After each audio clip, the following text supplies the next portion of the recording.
72-year-old Jim Simons is one of the world's richest men. He's worth an estimated $10.6 billion, according to Forbes. You would think the greatest modern-day moneymaker on Wall Street would be somebody who had some experience on Wall Street, and yet he's a complete outsider. So you were a code cracker until you got fired. I did a lot of math, I made a lot of money, and I gave almost all of it away. That's the story of my life. Welcome to the year 1978, a pivotal year for this 40-year-old mathematical prodigy. At the zenith of his academic journey, Jim Simons has recently clinched one of the most coveted awards in the world of mathematics. He was also the head of the mathematics department at Stony Brook University. This highly respected position marked a major goal in Jim's career, dating back to even his own days as a student. A typical day that consisted of a pack of Joe Camel cigarettes, multiple cups of coffee, and complex math equations all day long. But Jim Simons is about to make a decision that will leave everybody around him in complete shock. Jim decides to abandon everything in his professional life for a career that he has arguably zero experience in: the financial markets. Now, for a regular person, it would be unfathomable to leave such a prized and cushy job for a path so risky, and all of his peers had collectively agreed that Jim had lost his mind. The truth is, Simons was far from a regular anybody. He was always determined and firmly believed in his abilities. And so, he ditches this job that summer, and what followed for the next 40 years can only be described with one word: legendary. Averaging more than 60% returns before fees, Jim Simons cracked the code for the securities and derivatives market and is widely considered as the greatest hedge fund manager ever. And he did it without hiring a single financial professional. And by that, I mean Jim strictly recruits physicists, engineers, mathematicians, and even astronomers. This is the story of Jim Simons, the mathematical genius behind the most triumphant hedge fund, Renaissance Technologies.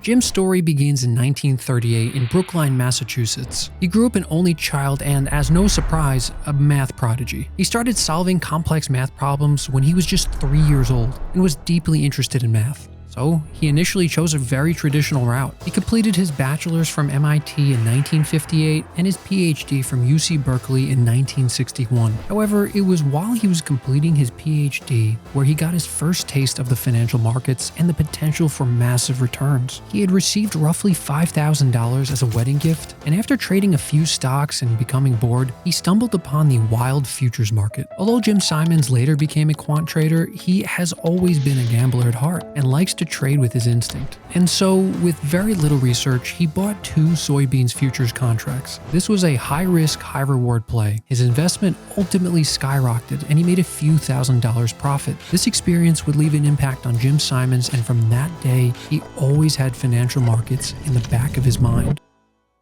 But at this stage of his life, he wasn't seriously considering the markets as a primary income source. His life was going in a completely different direction. After his PhD in 1961, he began teaching at MIT and later Harvard. However, he quickly got bored again and wanted something more exciting. He received a perfect opportunity in 1964. The Cold War was in full swing, and the US was trying to crack Soviet codes and compromise the Russian communication systems. One of the organizations attempting this was the Institute for Defense Analysis, or IDA for short. It had been decades since they cracked anything meaningful, so they wanted some radical changes. Instead of hiring traditional code breakers, they hired brilliant mathematicians like Jim Simons. Mathematicians that didn't know anything about code breaking but were excellent at finding patterns. Finally, something excited Jim after a long time, and he couldn't pass on this opportunity. So he left his current job and started working at the IDA. So Jim began building algorithms to identify any patterns in the Soviet code. Soon, his team found a weakness in the Soviet messaging system, and the IDA was able to exploit this weakness, thus allowing them to compromise the Soviet communication system. And Simons became a rock star overnight. He learned something very important here. If you have a lot of data and hire brilliant mathematicians, they will eventually find some pattern and make sense of this data. This idea would later shape his trading philosophy, earning him billions of dollars as a result. Jim was having a grand old time.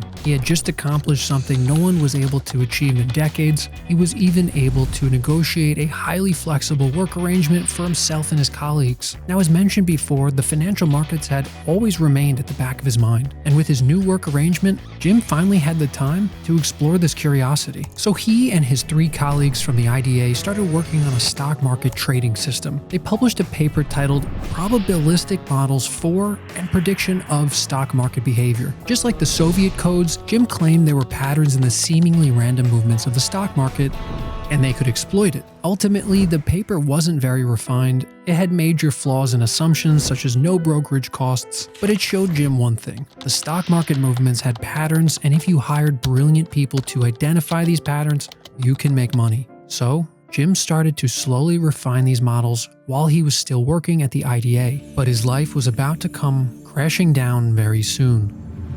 More than 50,000 persons took part, and thousands of them marched on the Pentagon to protest the war. In 1968, protesters were regularly against the Vietnam War right outside his IDA office. They would yell at the employees, trash the building, and make everything incredibly unpleasant. Jim was tired of this, so he gave an interview to the newspaper explaining that the researchers were not contributing to the Vietnam War. In fact, he and most of his colleagues opposed this war just like the protesters. This was unacceptable for a government agency, and his bosses were furious when they found out. So he was forced to resign in 1968. Disgraced and humiliated, Jim Simons was 29 years old and unemployed. But when you're a mathematical genius, there is nothing that can prevent you from success. Jim was reluctant to jump at the next big career title, but soon an opportunity he couldn't refuse came to him. In 1969, he was offered to lead the mathematics department at Stony Brook University. Fun fact, I actually attended this university. I do have my MBA from there, and I do remember a lot of the business camaraderie and discussion was unfavorable towards Jim and Renaissance. They were a little bit butthurt that they were definitely not getting recruited to his hedge fund, which is right near the school, and only the math and computer science kids had a chance. Anyways, back to the video. At the time, this wasn't all that exciting as Stony Brook was a state university with a weak math department. What excited him was the person offering him the position, Nelson Rockefeller, the grandson of John D. Rockefeller. Nelson was the governor of New York at the time and wanted Stony Brook to develop a strong math department. So he had a simple proposition. He would give Simons all the money and all the resources he needed to hire the best people and build the best math department. Simons was allotted total freedom and substantial funding to build out this department. And for a 30-year-old, this sounded very enticing, and Jim happily accepted his offer. Over the next few years, Simons developed an exceptionally strong mathematics department consisting of brilliant mathematicians. He published numerous papers, and his research was being hailed as groundbreaking work. Fast forward to 1977, Simons won the prestigious mathematics award known as the AMS Oswald Veblen Prize. Now, it might seem like Jim was now at the pinnacle of his career, but he was only getting started. In 1978, he was building out some financial models with one of his former students, Charlie Freyfeld. They were trying to forecast the price of commodities based on different factors. Their model predicted that sugar was about to increase in price, so Simons put his money where his model was. This trade paid off handsomely, resulting in a 1,000% return on his money. This was a turning point for Simons. He was now in his 40s and had one of the most successful resumes among his peers. Any normal person would not even consider shifting career paths, but we are talking about a highly determined math genius. So, in 1978, he left his job at Stony Brook University and opened his first investment firm, Money Metrics. Jim had one major thing going for him.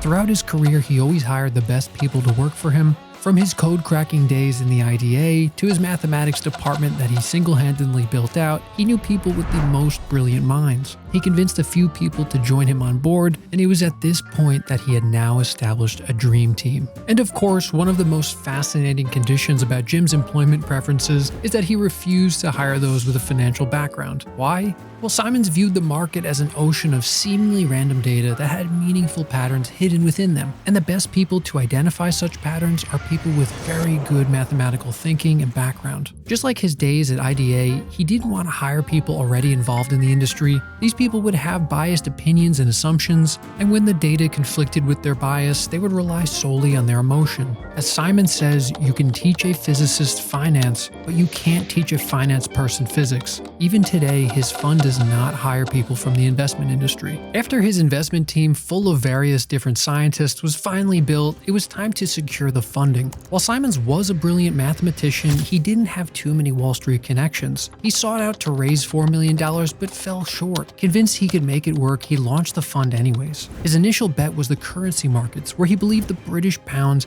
and the Japanese yen were unusually low, so the team began allocating funds accordingly. And this was a huge success. Within 3 years, the fund had profited tens of millions of dollars, but it was not entirely smooth sailing for Simons. It was up to this point Simons had not really established a thorough quant method to trade and instead utilized a combination of instinct and faulty models. The markets were something that continued to evolve, resulting in his models to become kind of obsolete and initiated something that he had yet to fully experience: financial losses. But Simons wasn't willing to go down this easily. He started to develop new algorithms that didn't exclusively rely on human capabilities and narrowed the focus to just raw market data. And this was a gold mine that he had been seeking. From down more than 50% of his total fund's assets at one point, he had quickly made back his losses and then some. After this, Jim Simons never looked back. He went on to rebrand his fund's name to Renaissance Technologies in 1982. This reflected their interest in tech companies that were gaining huge amounts of market share at the time. Since the fund's inception, Jim and his dream team have consistently generated over 60%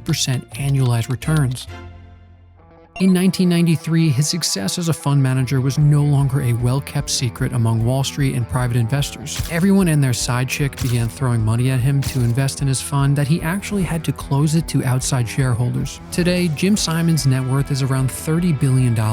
Renaissance Technologies remains active to this day with a total of only 14 clients and just over $100 billion in assets under management. As a father of 5, Jim lives a fairly modest life on Long Island, New York. At 85 years old, it's fair to say he's contributed to all aspects of his capabilities, from philanthropy to government cybersecurity. As the co-founder of the famous Chern-Simons quantum theory, he's a true inspiration for anybody wanting to achieve greatness.